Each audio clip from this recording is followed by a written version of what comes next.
I would also like to participate in this short duration discussion, and I'll try to be specific. Instead of asking questions from the government, I will give reply. Why these kind of activities keep happening in the border areas, atrocities to the people living in the border areas?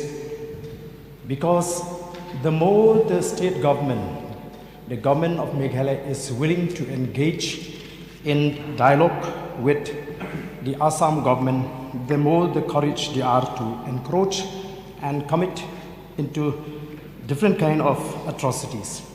So, sir, I think the government of the day will have to change the approach, because it seems that there is also a perception in the mind of the Assam government that these leaders of Meghalaya, they are not even aware or sure of their own boundary. So, sir, we have heard the reply of the Honorable Chief Minister the other day when we discussed about the border, how they settle these 6 areas of difference.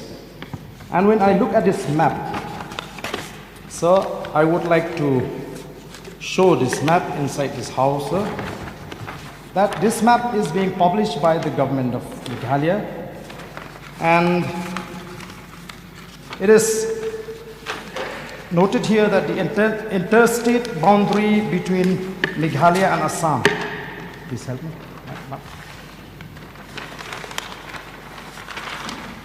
So,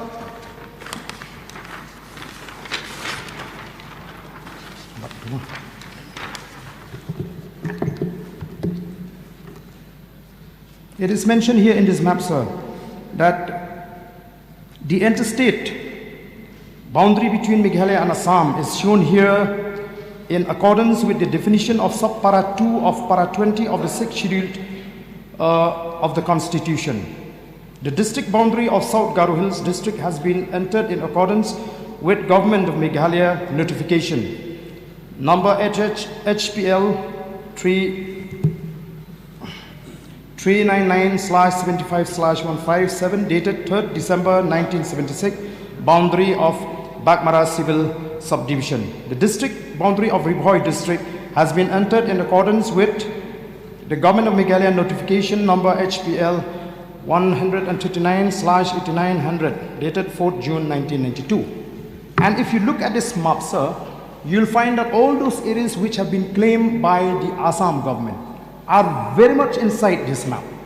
So if the government is not in possession of this map, which is being published by the government of Meghalaya, I'm ready to hand it over to the government. So therefore, sir, I feel that there is a strong perception in the mind of the Assam government that maybe the leader in Meghalaya, they are not even aware of their own boundary. Maybe this is the reason that that we have to experience as a state these kind of encroachment and atrocities. So with these few words, sir, I would wish my seat, sir.